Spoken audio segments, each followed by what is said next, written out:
Welcome to the Money Over 50 podcast, brought to you by Dallas Davison and Michael Hogue from Money Over 50 Financial Advisors.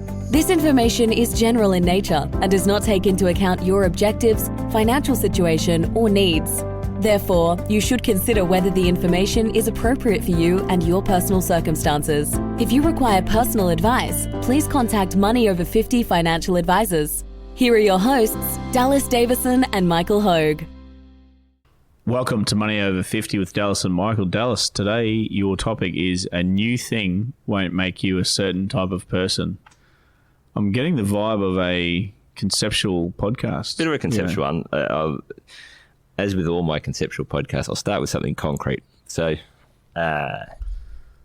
Michael, you've seen my car, and I knew you'd laugh straight away because I am what you would call an inattentive driver. So, if you can imagine for the listeners, I actually took my car to a panel beater the other day, and the quote that I got to fix every blemish on it was astronomical, because every single panel on the car has a scratch or a mark or a dent in it somewhere.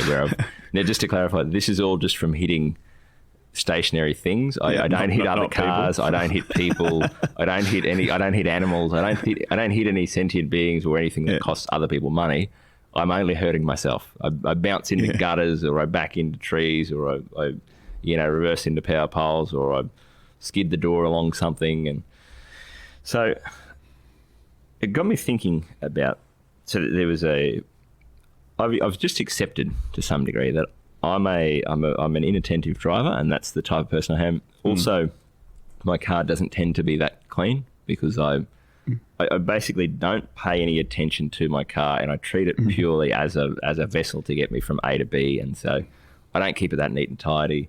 I drive into things without, at fairly low speeds and just ding things up all the time. And I was thinking about the concept of a new car, and this was the example, was that, and I caught myself going, see, if I got a new car, or when I do get a new car, I'll take better care of it, and I'll have more attention to detail, and I'll be a better driver, and I'll be, I'll be less rough on gear, and I'll, be more careful, and I'll be, make sure that I don't sit on the seat with sweat from just exercising, and I found myself having this almost fantasized image of me as an individual, as though the car was magically going to make me a certain type of person. And I caught myself and went, my cars have all looked the same since I started driving. They've all had dings in them. They've all, been a bit grubby inside them. They've all had random things sit in the boot for 6 months at a time. All of my cars have looked the same. Now, I like that there are areas of my life where I am very focused on detail, and things are perfect and things are exactly right. But it just made me think, if I get a new car, is it more likely that the car will bring me up to its level, or that I'll drag the car down to my level? And I thought, of course, I'm just going to drag the car down to my level. You're going to drag the car down. If I was to go out and buy a brand new car, within 6 months, that car would have dings all over it. It would be grubby. It would have biscuits in the back that the kids have crumbled in there. The new car smell would last about a week, and the new car paint job would last about 6 months, and then it'd be straight back to where we started from. And it got me thinking about, if you look at what a lot of advertising is about, it's about that concept of the desire for a product, because it will then make me a different type of person. So if you really look at advertising, it's often not a thing of, I have this purpose that needs to be filled, I'm going to buy this product to fill this purpose. It's if I buy this car, people down the street will turn their heads and look at me. Or if I have, this type of house, then there'll be a happy playing family, laughing and running outdoors and blowing bubbles. And the reality is, if right now you get home from work and your kids are feral and you're yelling at them and arguing with your partner and hurriedly cooking dinner, and you buy the new house, for example, it's not magic. Your kids don't change into these cherubs who aren't tired at the end of the day at daycare or school or whatever, and you and your partner don't gaze lovingly into each other's eyes because you've got this new kitchen. You're still the same people, and that's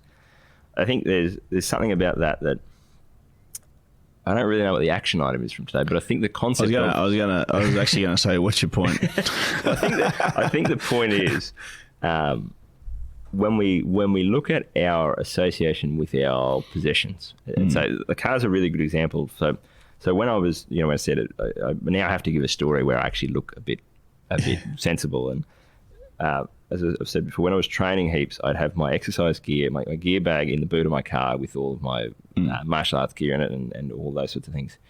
And it was always laid out perfectly. And so I'd have, this change of clothes and this thing here, and everything went into the right pocket every time, and, had everything laid out perfectly there so that you could go to training. You knew where everything was and had all the right gear that you needed at the right time.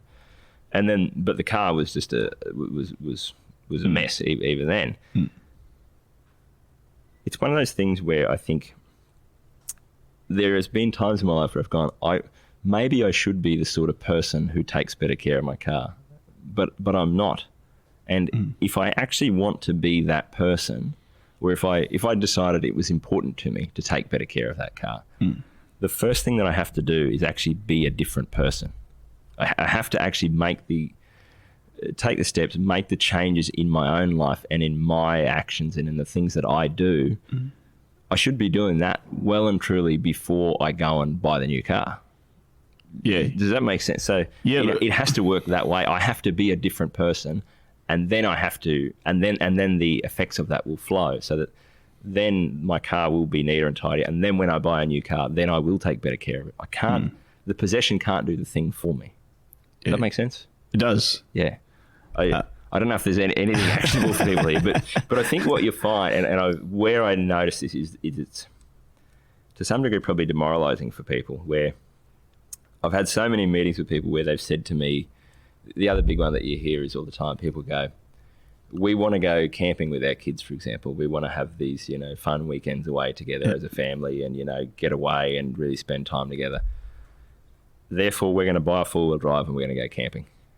And I get what they're trying to achieve there, but it doesn't work that way. If you don't have that relationship with your kids, the possession can't get you that thing. You can't. If you're currently working every Saturday and your kids are off doing things, and you have this romanticized ideal of we'll spend all this time together, like what I guess I'd say is dig into what you're actually trying to achieve by buying that thing, because there's actually probably something useful underlying that, where it's an admirable thing to, for example, want to have shared experiences with your family and with your people around you and the people you care about.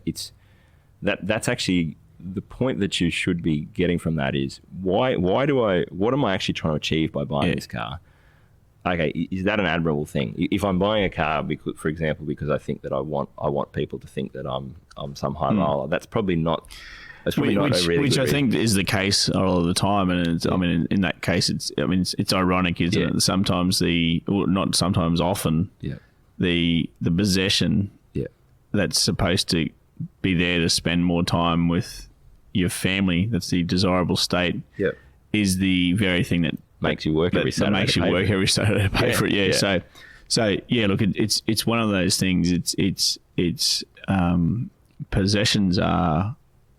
Certain possessions are certainly detract. Yes. Well, we think they do anyway. Yeah. Well, I guess that's how a possession is just a tool. It's just a thing. You're trading. You trade some money for a possession to achieve a desired state of being. If that makes and we've talked about this before as it relates to renovations, for example. Is what you actually need to do is think backwards and go, what sort of life do I want to live in my house with my family, and do I need to spend money on this house in order to achieve in order to live that lifestyle? What you'll find is most of the time you don't. It's just that it seems weirdly like the easy way out to spend a lot of money rather than actually getting to work on the thing that matters. It's the same with your health. We all look for a sort of a shortcut where it's like, if there's some exercise wear that I can buy, or a product, or a supplement that I can take, when really there's no shortcut. You just have to actually do the work to be healthy. I think the same thing happens with people trying to use money or trying to accumulate things that are going to make them a certain type of person. It's all backwards. Your things are a reflection of you, not you as a reflection of your things. You can't just try and accumulate the things that will achieve a result for you. You have to actually do the work yourself first, and then go and look at the things that you need in order to live that life.